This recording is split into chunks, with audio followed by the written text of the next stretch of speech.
Hello everyone and welcome back. We picture Rome as a city of gleaming marble, of legions marching in perfect formation, of senators debating the fate of the world in the Grand Forum. It's an image of order. Of power, of a civilization that tamed the world through engineering and law. But civilization is a thin veneer, and sometimes the most civilized places hide the most primal dangers. Today, we're not going to the Colosseum or the Senate House. We're going somewhere far more common, yet infinitely more revealing. We're going to the toilet. Forget your modern preconceptions of privacy and hygiene.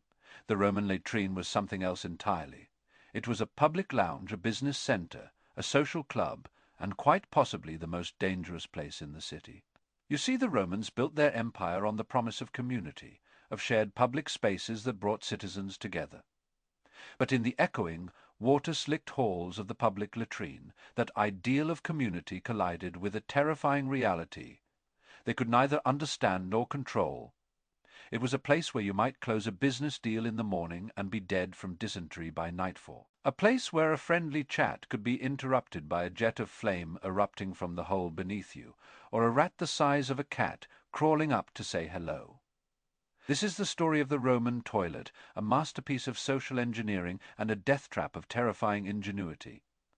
It's a story about the precarious line between civilization and chaos, and how the things we build to bring us together can our greatest threat. The sun beats down on the cobblestones of Ostia, Rome's bustling port city. The air is thick with the smell of salt, sweat, and baking bread. A merchant named Gaius Fulvius Massa wipes a bead of sweat from his brow. He's had a good morning. His shipment of grain from Egypt has arrived safely. The customs officials have been suitably encouraged to process his paperwork quickly, and now he has a crucial meeting. But he's not heading to a stuffy office or a crowded tavern. He's heading for the baths of the 7 sages. He walks past the grand entrance, past the palastra, where naked men are wrestling and exercising, past the heated rooms and cold plunges. He's heading for a specific, less celebrated part of the complex.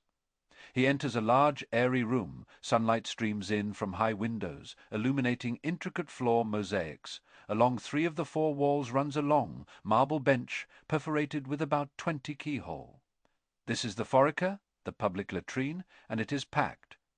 Men of all stations are here. A senator is deep in conversation with a ship's captain. 2 soldiers are laughing at a crude joke. A poet is quietly trying to compose a verse, his stylus tapping against a wax tablet. There is no privacy here, no stalls, no partitions. Just a long, companionable row of men, their togas hitched up, conducting the most private of acts in the most public of settings. Gaius spots his associate, a shipping magnate named Titus, and greets him with a nod. He takes a seat on the cool marble a few holes down. This is where the real business of Rome gets done. The constant flow of water in the channel at their feet, the scura, provides a pleasant gurgling sound, a kind of white noise that masks the less pleasant acoustics of the room. It's ingenious. It's civilized. It's the very picture of Roman communal living. Here, in the forica, status is temporarily suspended. Everyone is equal before the goddess Closina, the deity of the sewers. Here, you could learn the latest gossip from the Palatine Hill, get a tip on a business venture, or arrange a marriage for your daughter. It was the social network of its day, carved in marble and flushed with water from the aqueducts. The Romans were masters of water. Their aqueducts were the arteries of the empire, carrying life, health, and prosperity from distant mountains into the heart of their cities. These engineering marvels, some stretching for over 50 miles, were a testament to Roman ambition and technical prowess. They didn't just bring drinking water, they powered fountains, supplied the extravagant baths, and most importantly for our story, flushed the public latrines. In a city like Rome, with 1 million inhabitants crammed into a chaotic maze of streets, sanitation was not a luxury. It was a matter of survival. The Cloaca Maxima, the Grætus sewer, was one of the earliest and most enduring pieces of Roman infrastructure. Beginning as an open canal to drain the marshy land of the future Forum, it was eventually covered and expanded into a vast subterranean network, a hidden river carrying the city's waste to the Tiber. It was so large that Pliny the Elder wrote that a cart loaded with hay could drive through its main passages. This was the beating heart of Roman sanitation. The public latrines were directly connected to this system. A continuous stream of water, diverted from the aqueducts, flowed through the channel at the user's feet, carrying waste away into the larger sewer network. In theory, it was a brilliant system. It was water-based sanitation on a mass scale, something that wouldn't be seen again in Europe for over 1,000 years after the fall of Rome. The sheer scale is difficult to comprehend. The latrine at the baths of Caracalla in Rome could accommodate dozens of people at once.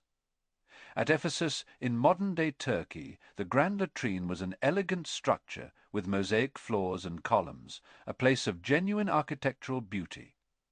These weren't just functional waste disposal sites. They were statements. They were a declaration that Rome was a clean city, a healthy city, a city that had conquered not just foreign armies, but filth itself. They were proud of it. This system was a cornerstone of the Roman concept of vacivitas tant civitas, or urban life. It allowed for a density of population that would have been impossible in earlier times. It was a symbol of their superiority, their mastery over the natural. They looked at other cultures, the so-called barbarians with their primitive sanitation, and they felt a sense of pride. We, the Romans, they thought, have even civilized the act of defecation. We have made it clean, communal, and efficient. We have built a paradise of public health. But every paradise of public health, and every paradise has its serpent, and in the Roman latrine. Let's go back to our merchant, Gaius, sitting on the cool marble. He finishes his business with Titus. A deal is struck, and a handshake seals it. As he prepares to leave, he reaches for the communal cleaning implement. It's a Tonculus spongum, but a natural sea sponge attached to the end of a stick. It sits in a bucket of salt water or vinegar in the center. He uses it, rinses it in the channel of flowing water at his feet, and places it back in the bucket for the next person. He doesn't think twice about it. Why would he? This is how it's always been done. He doesn't know that the man who used it before him was recovering from a bout of dysentery. He doesn't know that the salt water in the bucket is a teeming broth of bacteria. He doesn't know that the running water he just rinsed the sponge in is contaminated with the waste from 20 other men sitting upstream. He thinks the water is cleaning it. In reality, it's just spreading the invisible agents of death more effectively. The Romans were brilliant engineers, but they were not microbiologists. They operated on the miasma theory of disease, the belief that illness was caused by bad air, by foul smells rising from swamps or decaying matter.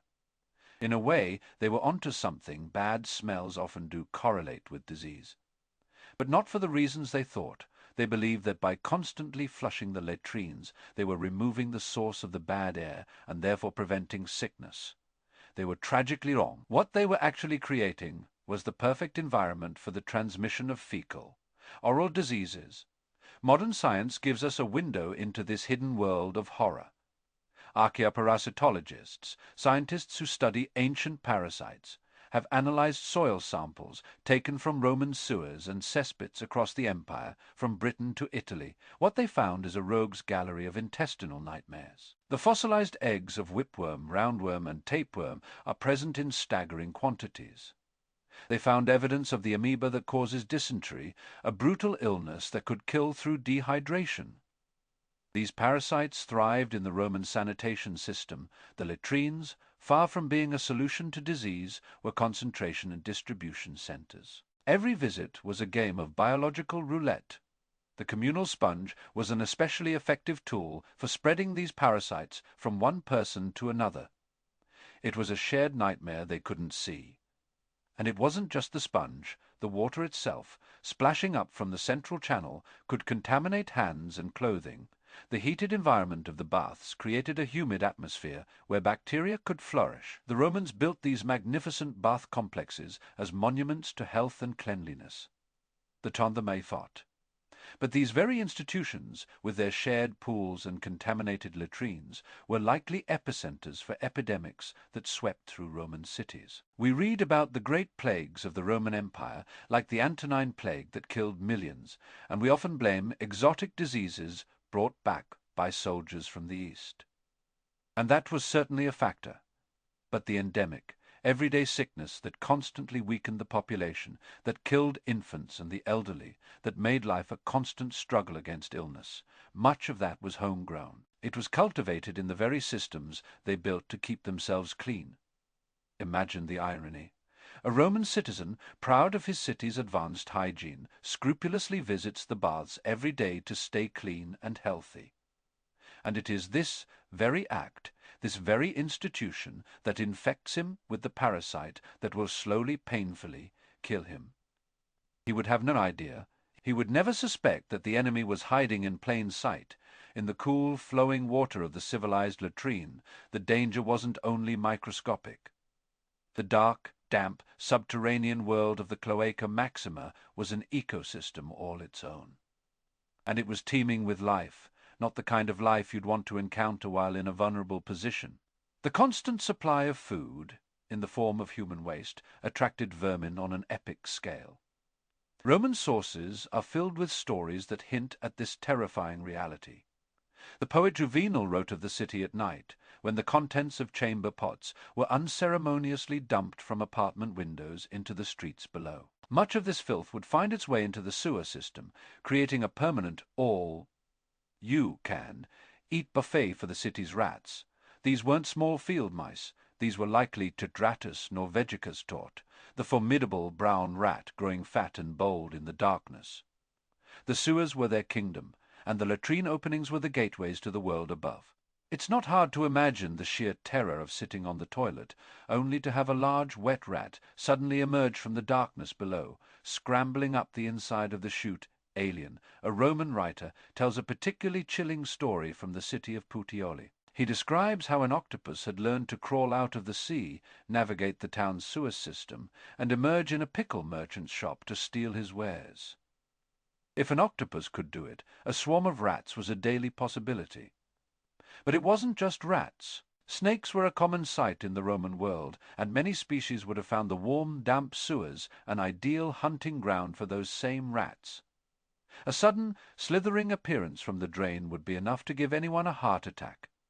Spiders, too, would thrive in these conditions, including potentially venomous species. Every visit to the foraker carried with it a low, level, primal fear, what might come out of the hole.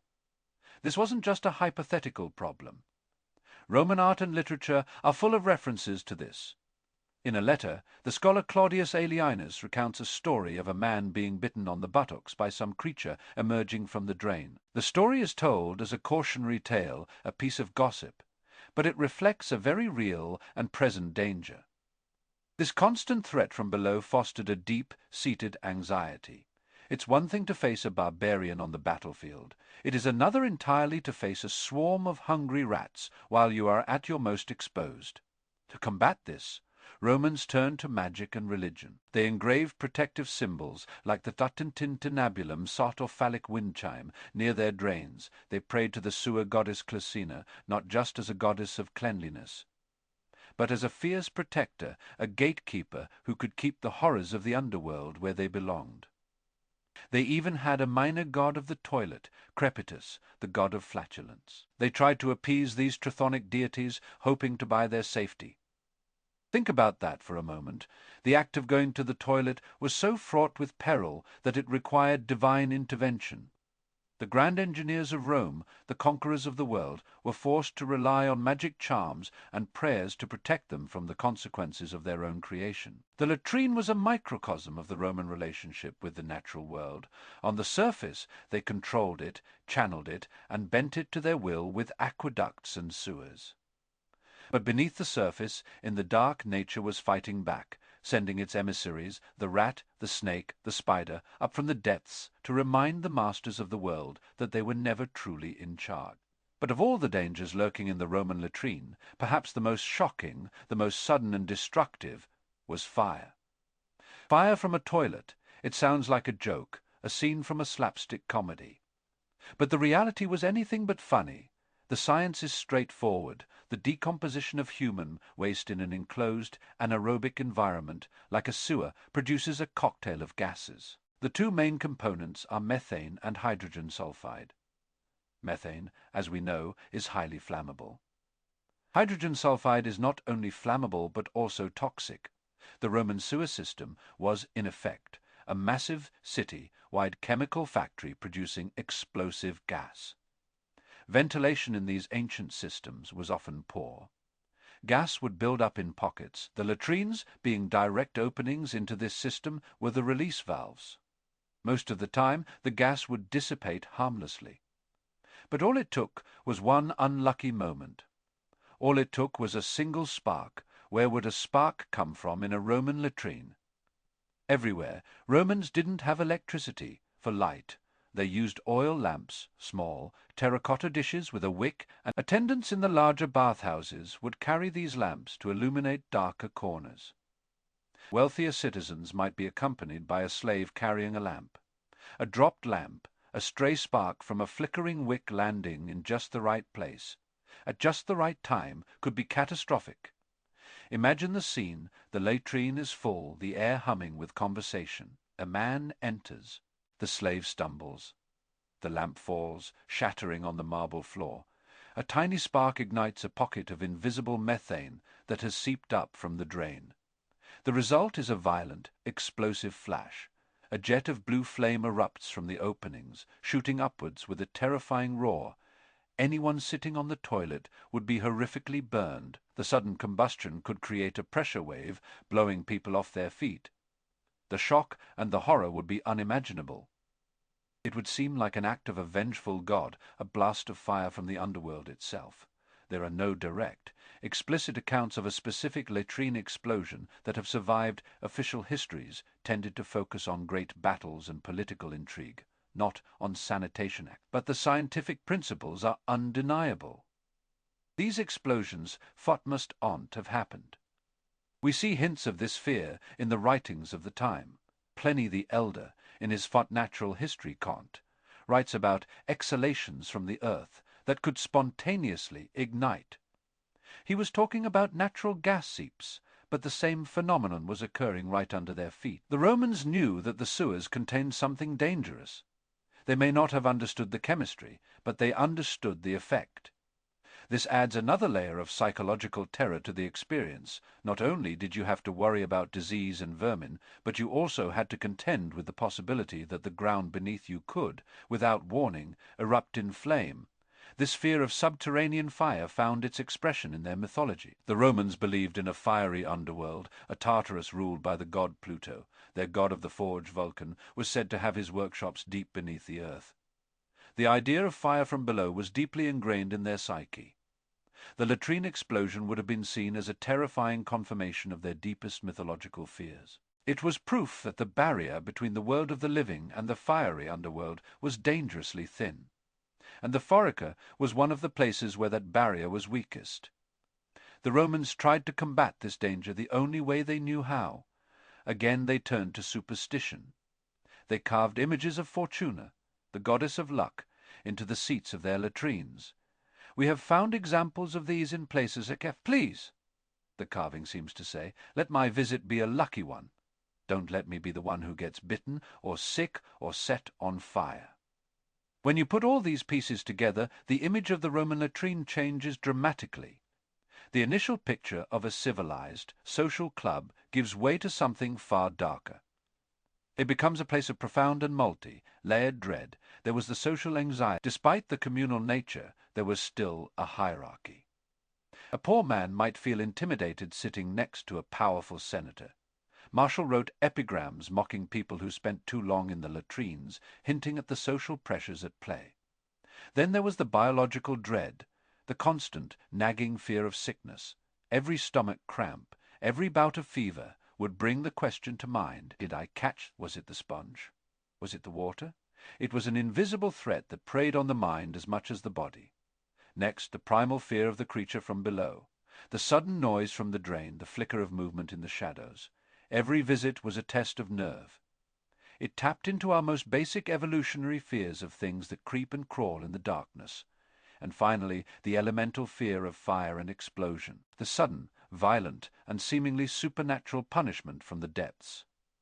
It was a place where the laws of the world above seemed to be suspended, where anything could happen. So why did they do it? Why did they continue to use these places if they were so dangerous? The answer is simple: they had no choice. For the vast majority of Romans, especially those living in crowded multi-story apartment blocks called tansen, and more than that, the social benefits were undeniable. In a world without telephones or social media, the latrine was a vital information hub. To avoid it would be to cut yourself off from the daily life of the city. So they learned to live with the danger. They normalized it. They made jokes about it. They prayed about it. They carved good luck charms against it. They did what humans always do when faced. They weighed the risks against the rewards. The risk of disease, rats, and spontaneous combustion versus the reward of social connection, business opportunities, and the simple, necessary relief the foraker provided. And every day, millions of people across the empire made the calculation and took their chances. The Roman latrine is a perfect metaphor for the Roman Empire itself. On the surface, it was a triumph of order and engineering, a gleaming monument to civilization. But beneath that polished marble surface, there was a dark, chaotic, and dangerous reality. The empire projected an image of total control, but it was constantly battling against forces it couldn't see and didn't understand: plagues, superstitions, the untamable aspects of nature, and the explosive pressures building just beneath the surface. The Romans believed they had conquered filth. They created the goddess Cloth. They created the goddess Closina and built her a shrine in the... But they never truly conquered it. The filth fought back, in ways both microscopic and monstrous. They built a system to carry away their waste, but that very system became a highway for disease and death. They created a space for community, but that space was filled with hidden terrors. This is the great paradox of Rome. Their greatest strengths were often the source of their greatest weaknesses. Their ambition to concentrate 1 million people into one city created the need for the sanitation system. But the system itself enabled diseases to spread with terrifying efficiency. Their desire for communal living, for the shared experience of the don de métat, created a culture of public health, but also the perfect conditions for epidemics. The story of the latrine is not just about ancient toilets. It's a story about the fragility of civilization. It's a reminder that even the most advanced societies can be blind to the dangers they create for themselves. It shows us that progress is never a straight line. For every problem we solve with our ingenuity, we often create new ones, sometimes more dangerous than the last. When we look at the ruins of a Roman foraker today, at the silent marble benches sitting empty for 2,000 years, it's easy to see them as a quaint historical curiosity. But we should see them for what they were: a battleground. A place where the Roman ideals of community and order waged a daily war against the invisible forces of chaos, disease, and fear. It was a war the Romans didn't even know they were fighting. And in the long run, it was a war they would lose. The parasites, the plagues, the constant drain on public health all contributed to the weakening of the empire from within, long before the first barbarian breached the gates. The foundations of the empire were not just shaken by armies and economic crises, they were also eaten away from below by the unseen consequences of their own proudest achievements, bubbling up from the darkness of the Cloaca Maxima. That is all for today. The world of the past is a familiar country, but it is also a landscape of hidden dangers and forgotten fears. The things we take for granted: privacy, safety, our understanding of the world, were luxuries our ancestors could only dream of. If you enjoyed this journey into the dark underbelly of the Roman world, be sure to like this video and subscribe to the channel for more explorations into the shadows of history. Thanks for watching, and we'll see you in the next one.